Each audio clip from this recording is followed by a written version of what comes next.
This is Jim Earlhart of the Federal Bureau of Investigation. Today's date is September 10, 2022. File name, Delta Alpha Victor India Sierra, 2017. Today, I will investigate the files of the infamous Davis brothers first located on the 17th of October, 2017. 5 years ago, these two boys were significantly associated with America's most wanted murderer, Eric Wilson. What happened to those two poor boys in Russia is such a shame. They were misunderstood. They had nobody for support, but they've always supported each other. I wish they didn't look up to the wrong person. Otherwise, they wouldn't be in the position they're in today. We always hoped for the best, but they couldn't hang on to us much longer. I wish I could give them a better life now, but that's unfortunately no longer in my power. I am investigating these files today because I wanted to further analyze the brothers' behaviors. I'm trying to understand what could have been going through the minds of these two. I believe there's more to the brothers' past that can help me identify what may have potentially made them develop such a violent mindset. It's not the parents' fault, because during their childhood, they grew up with no parents. There was no one to look after these boys. They were all alone. Well, one of them wasn't. Until that fateful car crash that day. On August 2, 2015, Jason Davis was only 18 years old when he and his girlfriend were involved in a terrible accident. One of them got out alive. But unfortunately, it wasn't the girl.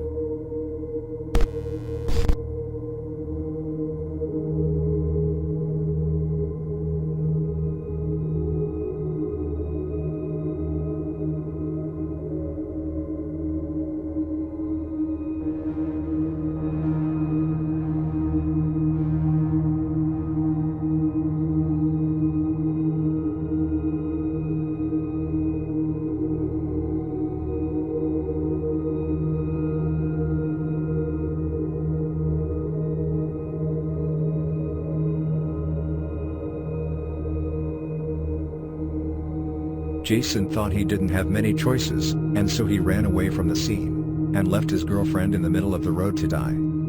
The poor girl died upon reaching the hospital due to her severe injuries.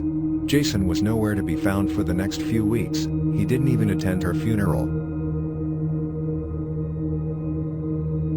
He later confessed that he did it as a murder-suicide attempt to escape the hell he was living in. He refers to the earth as hell. His medical history shows that Jason had depression his entire life.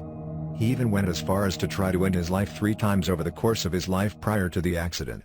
The first attempt was at the age of 11, and twice when he was only 16. We tried to give him help. He refused. He says nobody can save him. Not even his girlfriend, not even his brother, who was serving in the military at the time. Jason's older brother Franklin was an active member of the United States Marine Corps in 2015. He served in Afghanistan, and thank God he came back home in one piece. Frank is the sanest brother in the family, so he was aware of his surroundings, and knew what he was doing. He was always there for his little brother, even supporting him when he tried to commit suicide. Jason says that his brother was always a hero to him. He'd look up to him frequently, but Franklin didn't have the answers to their problems all the time. Franklin did whatever he could to try and provide for Jason, but he didn't feel like his best was enough. Frank acquired his firearm license back in 2014. He would typically go hunting for food in the middle of the forest to provide for himself and Jason. That would be their only way of eating a free meal. Before enlisting, Frank taught Jason how to hunt for food. Jason knew Frank would be away for a while, so he learned how to do the stuff his brother did to help each other survive. When Frank returned home in 2016, Jason was at his lowest year. The brothers had no money, so they needed to find a way to survive. The brothers could have gotten jobs, but they weren't qualified to work. No place would accept them as an employee, no matter how hard they looked. Then, on August 4, 2016, their life changed instantly. Police have identified the suspect as 23-year-old Eric Wilson.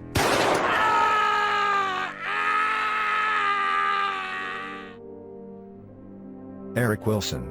His influence had a significant impact on the brothers, especially Jason. Jason thought that the only way to survive is to forcefully take what you want, even if it means having to kill someone.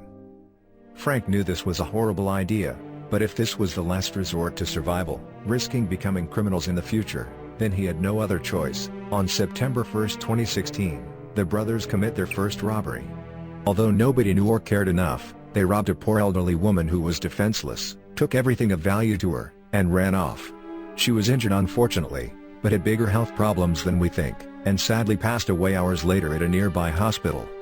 The boys didn't care. They proceeded to make things worse months later.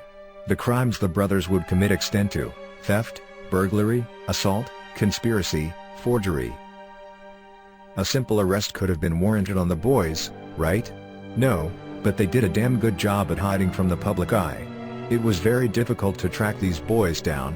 The investigations took an entire year to figure out who or what was causing these recent crimes at the time. We had spoken with victims of these crimes, and almost 99% couldn't identify their faces, not even their voices, because the brothers didn't speak once they had done these things. The brothers prevented their fingertips from touching any material that would have gotten them caught as well, so they used special gloves each time they committed a crime. It wasn't until the sentencing of Eric Wilson that they finally made their images known to the public. The brothers were smart at hiding. So smart, they knew to create explosives powerful enough to destroy a concrete wall, let alone an entire room. They had these explosives because they thought they can pull off a heist that hasn't been done since the 1972 United California bank robbery. Once they had found out about Eric Wilson's lifetime sentence, they did the unthinkable. Somehow and some way through all the security, they successfully broke Eric out of prison.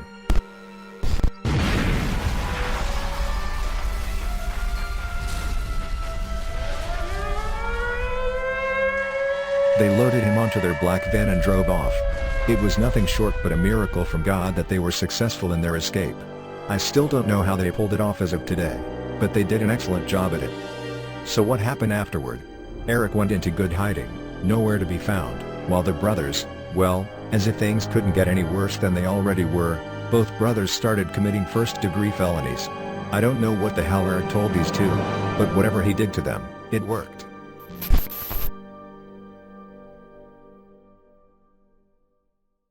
So tell me, what do you know about the Davis brothers? I don't know how many times I'm gonna tell everyone this, but those boys needed to be saved. They had nobody by their side to help them, provide for them, and even be their friend. I didn't want them to end up like this, and I'm sorry that they did. Those boys needed a role model to look up to. After the amount of shit they went through for their whole life, I wasn't going to stand by and let them torture themselves. I had to take the job and raise them myself. That wasn't such good parenting or whatever those boys saw you as. The turmoil that ensued had disastrous consequences. They didn't know what they were getting into at the time. Oh, trust me, they knew. They embraced their new normal, and it got them far, but only so far ahead. They chose to go down that path, that dangerous lifestyle that you can never get out of, like a hole in a grave that you've dug yourself into. That's bullshit, and you know it. They had the opportunity for a better life, and it was ruined. Every day there's regret over not providing those boys food, shelter, and other needs. And damn it, look what happened. Get upset all you want. They were aware of the choices they picked for themselves.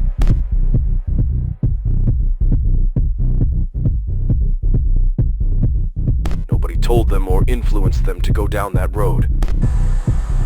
That was their choice.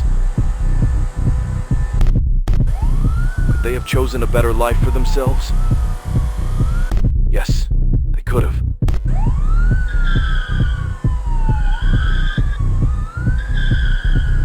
But like I've told you, I am not responsible for changing their lives.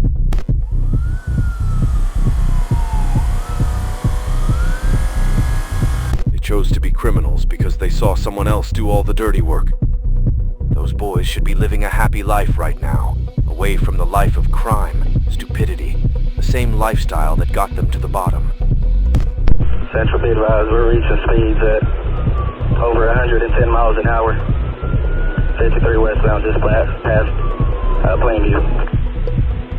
But there was no hope for them once they embraced their true colors. Although it didn't happen overnight, they snapped into that change quickly.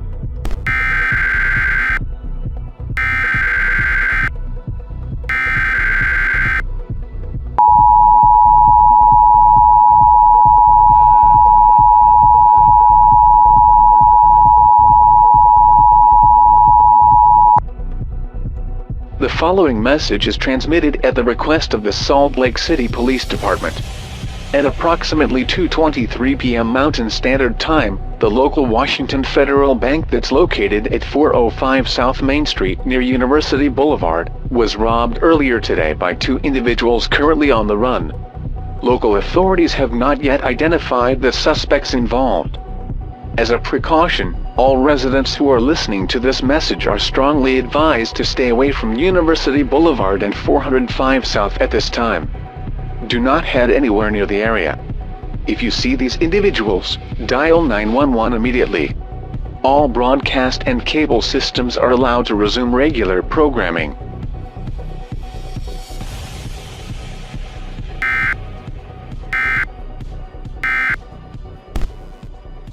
I'll admit, they've been doing splendidly in the beginning, which always makes me ask myself, what went wrong? Do you really want to know what went wrong? I can give you a list of multiple things that went wrong with these boys. They screwed up in the beginning, all the way until the end. They did a bunch of things wrong that would have gotten them killed before. If they were doing something wrong, they would have been in prison a long time ago. The fact that they've been able to get away with a lot of those crimes they did showed me that they did something right. You, along with everybody else, a part of the investigation, were outplayed like fools. You bastards were able to catch them because you got lucky, and nobody here wants to admit that. These fucking clowns at the FBI have zero clue on how to conduct an investigation right, and it took them years to finally find these boys and take them down for good. Why don't you guys do your jobs better?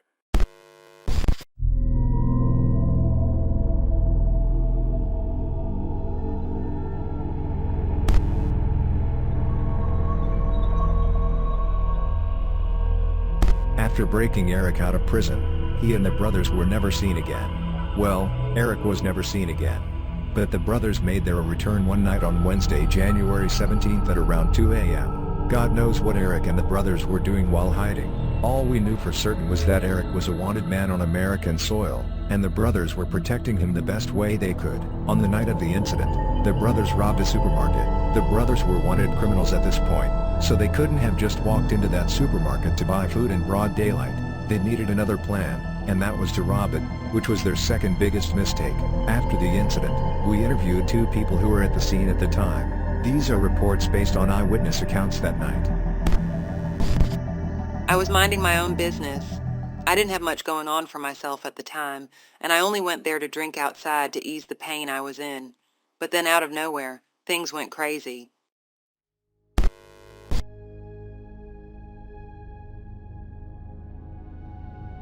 I was drinking outside and I looked to my right. That's when I noticed the boys for the first time.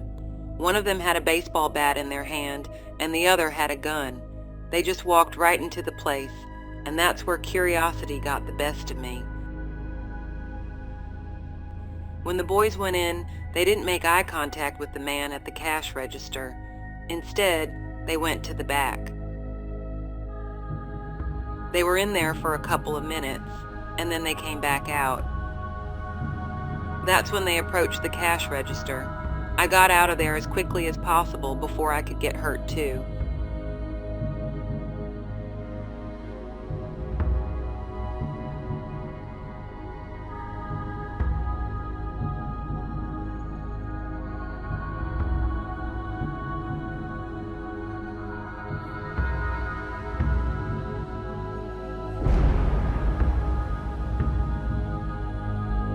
I kept drinking, and all of a sudden, the boys came running out of the supermarket. I didn't expect it coming, but then out of nowhere, the supermarket explodes. I felt the blast shockwave throw my beer out of my hand. It took me a while to process what had happened, and by the time I looked back and tried to find the boys, they were gone. They just disappeared into the nighttime, and that was the last time I saw them. By the time the firefighters arrived at the scene, there was already a big fire. The supermarket that I've always gone to was destroyed within a matter of minutes. I couldn't believe it. I had to take a photo of it and send it to my husband.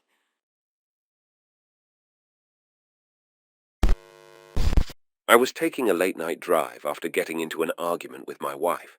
I needed to clear my head and take a breather. I don't know where I was going to go, but I just drove wherever I went. While I was driving, I saw an explosion almost just right next to me. I stopped the car immediately because the explosion just scared the hell out of me. My windows were down too, and being nearby didn't help. Around 2 minutes after the explosion, I saw 2 men run in my direction, and then one of them held me at gunpoint and told me to get out of my car. The other one had a baseball bat and smashed the hood of my car, but not that much damage was done to it. I tried to drive away, but the other guy shot me. I had no other choice but to get out of the car, so they both dragged me out, got into my car, and drove away. I was in tremendous pain. I had to call an ambulance. I didn't know how my night could have gotten worse after that.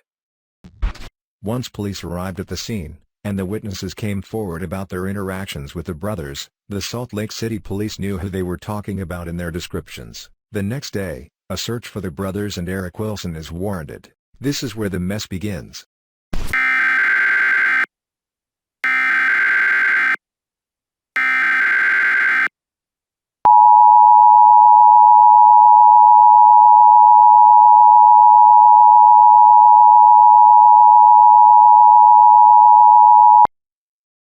Following message is transmitted at the request of the Salt Lake City Police Department. At approximately 1:10 p.m. Eastern Standard Time, local authorities are currently on a manhunt for 2 men responsible for the supermarket explosion yesterday morning. In addition, an additional manhunt is also warranted towards an escaped convict that is 24-year-old Eric Wilson, who was known for carrying out multiple attacks near Salt Lake City the years prior. Local authorities have closed down entrances into Salt Lake City in order to catch these suspects. If you see any armed individual, dial 911 immediately. All broadcast and cable stations are allowed to resume irregular programming.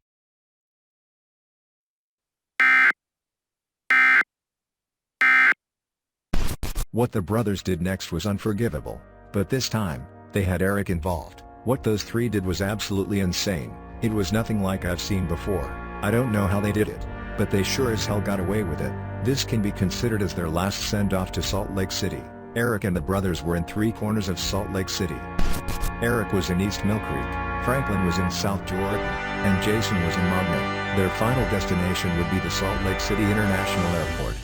They would then reveal their exact locations, which caught the public's attention immediately, including police. But when Eric's location was revealed, we had almost every person on the case. Squads were sent out to each location. We knew how dangerous these 3 men were, but we underestimated them.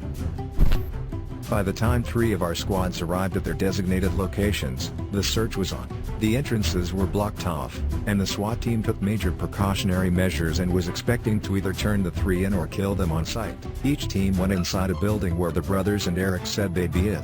However, what we found was absolutely shocking. We came across 2 men and 1 woman whose bodies were dismembered, taped on a wall, with time bombs already seconds away from an explosion. The squads had fallen into traps, because by the time they'd found the corpses, Eric and the brothers were already at the airport.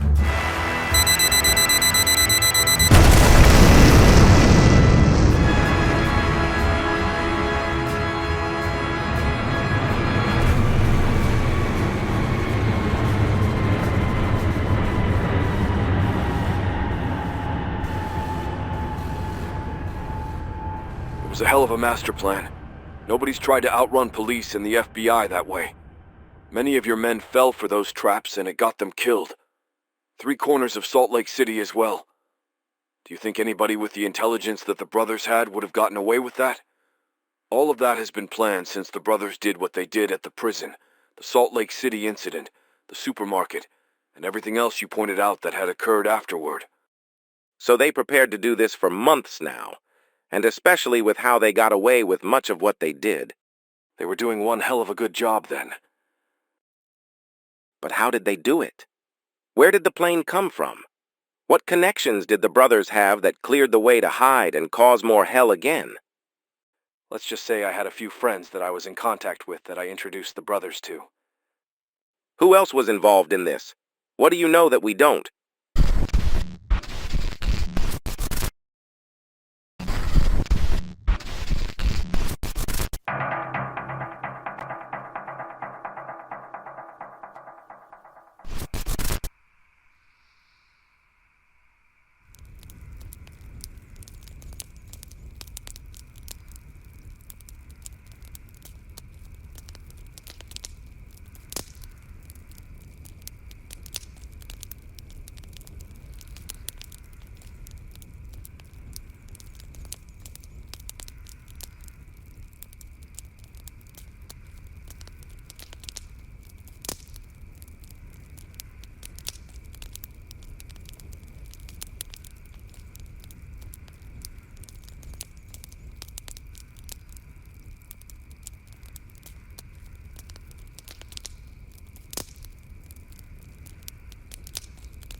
The following message is transmitted at the request of the Pueblo Police Department. City of Pueblo residents, please lock all your doors immediately. Police have reported an active shooting at the Pueblo shopping mall and are searching for the suspect. The suspect's name is Eric Wilson. He is a white male wearing a black turtleneck shirt, black gloves, and black pants. He is 5 foot 10 inches tall, weighs 120 pounds, with brown hair and dark blue eyes. This man is considered armed and dangerous. The suspect's last location was the Pueblo shopping mall. If you have any information, please contact the Pueblo Police Dispatch line at 719-553-2502.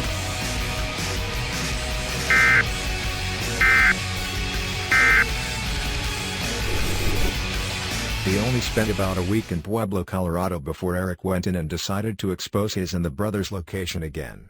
Eric kept making stupid mistakes, that for as long as the brothers were around him, they were wanted fugitives too. This means that Eric kept causing chaos intentionally to get the brothers into trouble, and cover himself up to guarantee his freedom. That's it. He needed the brothers to take the blame so he could be free. But that doesn't make any sense. Why blame the brothers for crimes that you're committing in the first place? The Pueblo mall shooting was entirely up to Eric. He secretly left the boys out on a field in Pueblo. Those poor boys were probably wondering where he was and what was going to happen next. I understand they were trying to live and learn, but they were learning from the wrong person. Did they break a psychotic criminal out to learn from him about survival? If anything, they only learned how to get themselves either in prison or killed by Eric. We can confirm that there are more than 60 people dead out here on the scene. I don't know how to describe it. This is just utterly upsetting. We're doing the best we can to evacuate as many people as possible and locate anybody alive in there. We all want this to stop.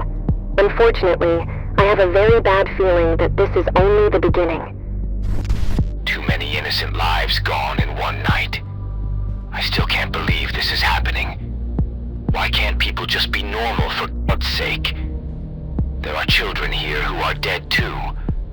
These people didn't deserve to get their lives taken tonight. These are friends, families, husbands, wives, sons, and daughters. What kind of sick bastard would come out and do such a thing like this? Nice. Telling everybody where the current location of the boys are. I always knew you were stupid, but not that stupid. I want to know what the goal was there. Well, you don't really know, do you? Because you know you fucked up. I knew what I was doing, damn it! Don't you condescend me like that, you piece of shit! Or what? You're gonna throw a temper tantrum? Jesus Christ, you're more pathetic than I thought you were. Wow. Look at you. You don't intimidate me because I dealt with psychopaths like you before. Right, Eric? You're insane. No amount of help we give you is enough to treat this rage that's fueling inside you. You probably want to kill me right now? Well, give it your best shot.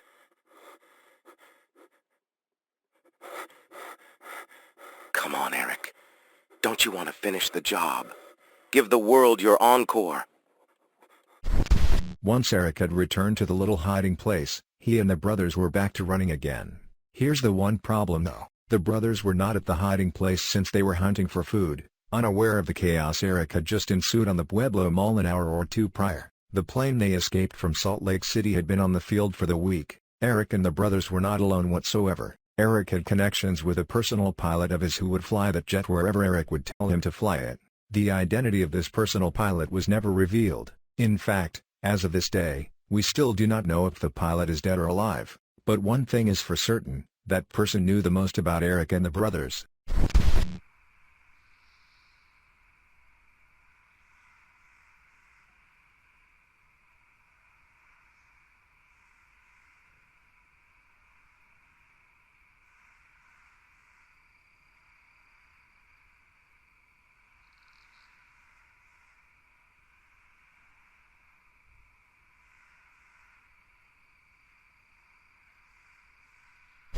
Once the brothers got back from hunting, they found out that the plane had gone missing, including Eric. That's when they finally realized, Eric had left them for dead. They also found out about the Pueblo Mall shooting an hour later. That's when they knew that police were currently en route to their location. Since Eric failed to conceal his location on purpose, they had no other choice but to keep running, but on their own this time.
I hate how you've been lying to me this whole interview, Eric. Giving the brothers credit for your wrongdoings. The Salt Lake City incident wasn't the brothers' idea. It was yours. The mass shooting at the mall was your idea, too. You influenced the brothers to do all these things, but these were all your ideas in the end. You're not going to take me for a fool, Eric, because I know everything. Shut the fuck up. You know nothing about what happened. The documents, eyewitnesses, and footage say otherwise, Eric. You're such a clown, it amazes me. Did you really think that the boys would keep taking your side after you abandoned them after you shot up that mall in Pueblo, Colorado? You keep talking about what happened in Pueblo. How about we talk about what the brothers did after the mall shooting? Because I promise you, what they did was much worse than what I did. Worse? The difference between what you and the brothers did is that you took innocent lives to satisfy your mental illness. Even though what the brothers did was no better, at least I understood why they did it. You never cared about the brothers at all, you selfish bastard. Storms overhead, it makes it harder to get out of bed. But the joy, having friends, are lifting my spirit till the end. Some choices are wrong, others fade. No bad without reason, learn from the pain. No matter what stage of the game, there's always more people to lead you astray. While the fires blaze, thousand more demons left to slay. Only the good shall remain, repairing the bridges, sealing the gates. After the shooting in Pueblo, Colorado, the brothers weren't seen again. Until 7 months later, one of the brothers went to change their looks. Although Jason almost looked relatively the same, Franklin underwent an incredible body transformation. He was unrecognizable at this point. That may also contribute to the thing that the brothers did next. For several months, they had been planning a major bank robbery in Miami, Florida, which is the place where the brothers resided for a while after they were abandoned by Eric. The two boys had made new friends in Florida. These same people who met the brothers were also a part of that bank robbery. After Eric left them, he wasn't seen again for a while. The pilot had also gone missing as well. Their whereabouts were completely unknown. But that didn't matter to the brothers, because only one thing was on their minds at that time, and good God, it worked.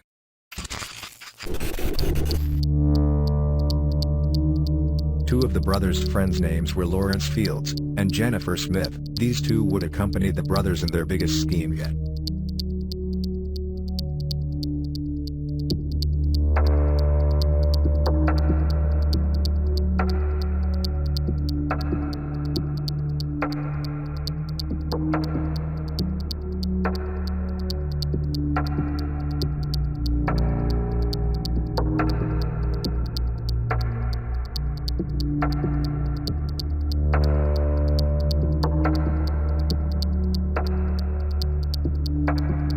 Once all four entered the bank, all hell broke loose.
The following message is transmitted at the request of the Miami Police Department.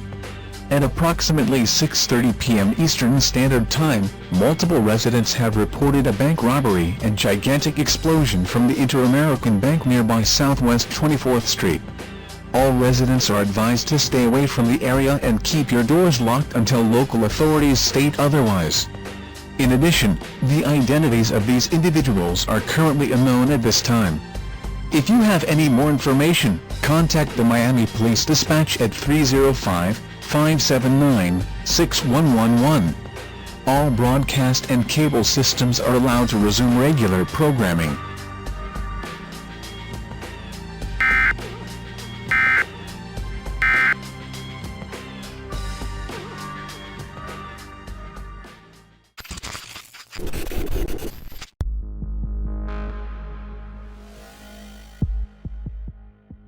Enlighten me, Eric. What do you think the brothers did that was much worse than what you did? What do I think? Did you not see what those boys did in Russia? Right after that bank robbery in Miami, they took their asses to Russia a few months later to avoid being in direct trouble. They didn't want to live this life anymore, so once they had all that money, they vanished, and I knew where they were. But how did you know where they were? How did you know they traveled to Moscow all those months later? When we arrived in Pueblo, I implanted tracking chips on them, so I could be aware of their every move and every step. The chips were provided to me by my pilot. Tracking chips. So you were stalking the boys. That's not even the first question I have. The second one is, where in the hell did your pilot get those chips from? I don't gotta tell you a damn thing. Listen to me very closely. There are people currently hiding who had connections with you and the brothers, so they know the most about you guys. You're not gonna tell me anything as expected.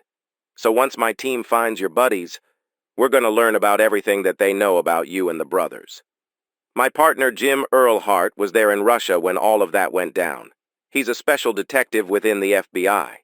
This case remains open 4 years later because we're still gathering so much intel on the Davis brothers, including you. I promise you, Eric, your time will come. It won't be now, but once we gather up all the information, we're gonna know the truth sooner than expected. Well then, Mr. Strickland, I wish nothing but the best of luck to you and your team, because you're never gonna find where my friends are. If you want to go back to Russia, be my guest. You're gonna find nobody there because all of them are in different parts of the world. That's all I'm gonna leave you with. We're done with this interview.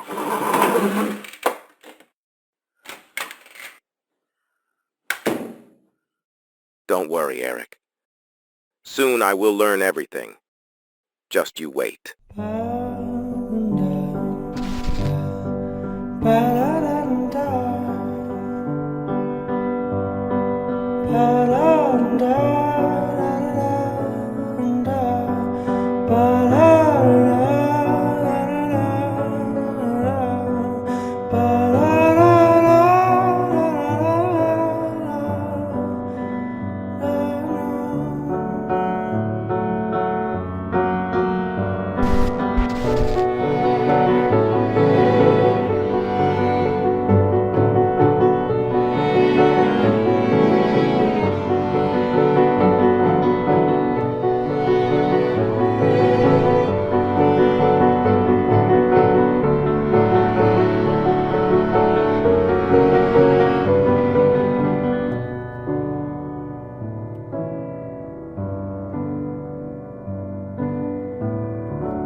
Je te laisserai des mots en dessous de ta porte, en dessous de la mur qui chante, tout près de la place où tes pieds passent, cachés dans les trous dans ton divan. Et quand tu es seul,